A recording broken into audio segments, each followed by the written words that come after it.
చాలా మందిలో కూడా యాక్నీస్ అనేవి మనం చూస్తుంటాం. ఇది కామన్ ఫ్యాక్టర్ అయిపోయింది. అంటే గతంతో పోలిస్తే నవ్ డేస్ గర్ల్స్ అవ్వచ్చు, బాయ్స్ అవ్వచ్చు, జెండర్తో సంబంధం లేకుండా అసలు యాక్నీస్ అనేవి ఎందుకు వస్తుంది?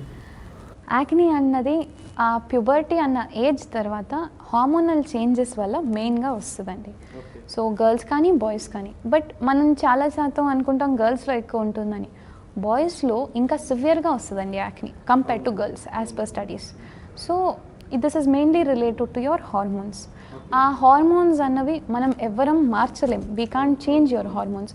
సో వచ్చిన దానికి ట్రీట్మెంట్ అంటూ ఎత్తుక్కోవాలి. అది కాకుండా హార్మోన్స్తో పాటు the food intake, oily food, junk food, తక్కువ వెజిటబుల్స్ తీసుకోవడం, ఇవన్నీ కూడా they are adding to this increased acne అనమాట. చిన్న చిన్నగా ఉండాల్సిన యాక్నీ పెద్ద పెద్ద బంప్స్ అవుతున్నాయి. సో ఇవన్నీ దానికి రీజన్స్ అవుతాయి. At the same time stress కూడా ఒక పెద్ద కారణం. స్ట్రెస్ హెయిర్ ఫాల్కి, యాక్నీకి, అన్నిటికీ stress is one of the causes అండి. సో మనం కొంతమందిలో చూస్తుంటాం చాలా విగ్రెస్ అయిపోయి రెడ్గా మారిపోతాయి. అంటే లైక్ దాన్ని పట్టించుకోకపోవడం వల్ల. అంటే కొంతమంది ఏమనుకుంటారంటే లైక్ యాక్నీకి పింపుల్కి డిఫరెన్స్ అనేది పెద్దగా తెలియక వదిలేస్తారు దాన్ని. బట్ ఆ తర్వాత అది చాలా పెద్దదైపోయి డర్టీగా కనపడుతుంది. సో అసలు దాన్ని ఏ టైంలో మనం తెలుసుకుంటే బెటర్? ఎప్పుడైనానండి యాక్నీ స్టార్టింగ్ స్టేజ్లో, అంటే కామిడోన్స్ అంటారు లేదా పాప్యూల్స్ అంటారు, అంటే చిన్న చిన్నవి మీకు అంత పెద్ద గడ్డలుగా లేకుండా వచ్చినప్పుడు మీ డాక్టర్ని కలిసి మీరు దీనికి కారణం ఏంటి, నేను చెప్పినట్టు కొన్ని కారణాలు ఉంటాయి, ప్లస్ బేసిక్ ట్రీట్మెంట్ అంటే ఒక యాక్నీ రాకుండా ఒక జెల్, ఒక రెగ్యులర్ ఫేస్ వాషింగ్ హ్యాబిట్స్ అవి చేసుకున్నారనుకోండి మీకు ఈ యాక్నీ పెరగకుండా ఉంటుంది. అండ్ కొందరిలో irrespective of the scare also పెరుగుతుంది. That is their hormonal change.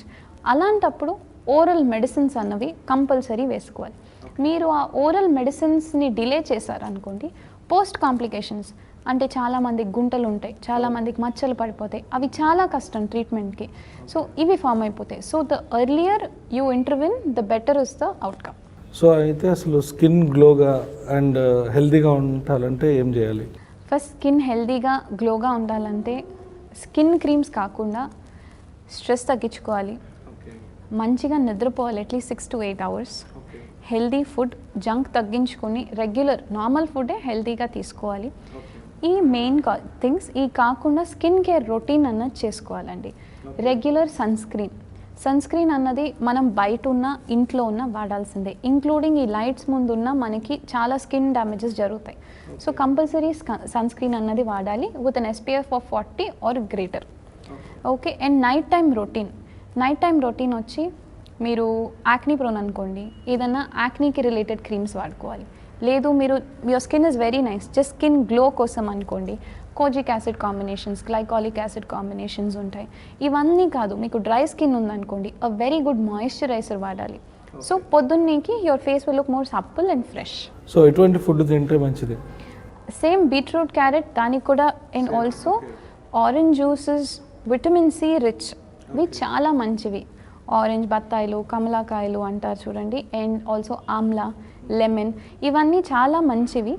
చాలామంది అనుకుంటారు ఈ ఆరెంజ్ లెమన్ మంచివి కదా అని డైరెక్ట్గా ఫేస్ మీద పెడతారు. That is not correct. ఎందుకంటే ఆ యాసిడ్, సిట్రిక్ యాసిడ్ ఏదైతే ఉందో అది డ్యామేజ్ చేస్తుంది. ఏదైనా లోపలికి తీసుకుంటే యాంటీ ఆక్సిడెంట్స్ బిల్డ్ అయ్యి it will be more better మనకి, రాదర్ దెన్ బయట అప్లికేషన్స్ కన్నా. ఎన్నో ఫేషియల్స్, గోల్డ్ బ్లీచ్ అంటారు, ఆ బ్లీచ్ అంటారు, ఈ బ్లీచ్ అంటారు, అండ్ ట్యాన్ తీయడానికి కూడా they are lot of chemicals actually. So అసలు ఇవి ఎంతవరకు సజెస్టబుల్ మ్యామ్?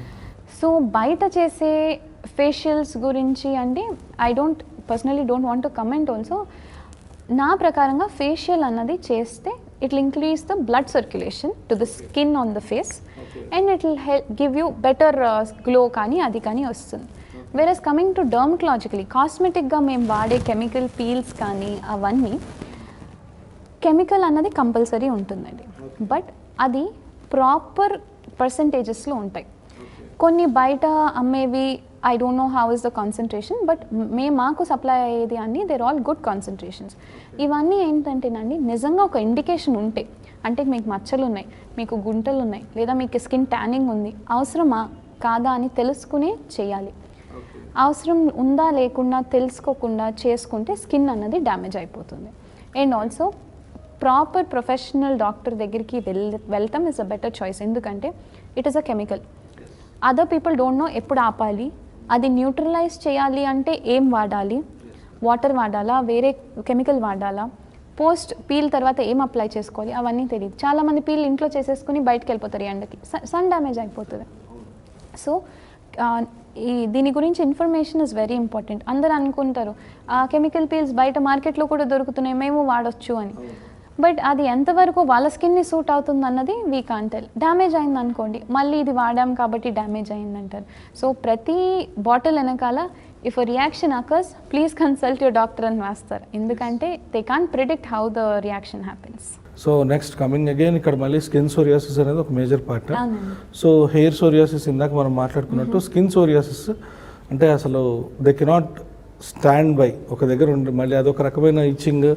సో దీనికి ఒక పర్మనెంట్ క్యూర్ అనేది ఉందా? సోరియాసిస్కి there is no permanent cure.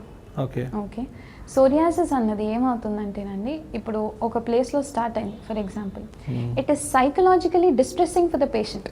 Okay rather than skin issue, it is psychologically distressing for the patient. వాళ్ళు ఫస్ట్ ఎవరికైనా చెప్తే అమ్మో నీకు సోరియాసిస్ వచ్చిందా అంటారు, అదేదో పెద్ద అంటువ్యాధి అన్నట్టు. ఆ యొక్క attitude of thinking should change. It is not contagious, it will be there for that person. It happens autoimmune. So genetic autoimmune factors play చేస్తాయి. సో ఏంటంటే సోరియాసిస్ వల్ల ఇచ్చింగ్ ఉంటుంది. ఆ ఇచ్చింగ్ అన్నది కంట్రోల్లోకి, if you consult your dermatologist, వాళ్ళు medicines ఇస్తారు, అది కంట్రోల్లోకి వస్తుంది. కంట్రోల్లోకి వచ్చేసిన తర్వాత you have to use a moisturiser regularly so that మళ్ళీ ఆ ఇష్యూ అన్నది ఫ్లేర్ అప్ అవ్వకుండా ఉంటుంది. So compulsory maintenance is important in psoriasis. Okay thank you so much for valuable time. So viewers చూసారు కదా, ఇది మరో ఎపిసోడ్లో మళ్ళీ కలుద్దాం. Thank you. ఇలాంటి ఇంట్రెస్టింగ్ వీడియోస్ కోసం తప్పకుండా మా ఛానల్ని సబ్స్క్రైబ్ చేయండి.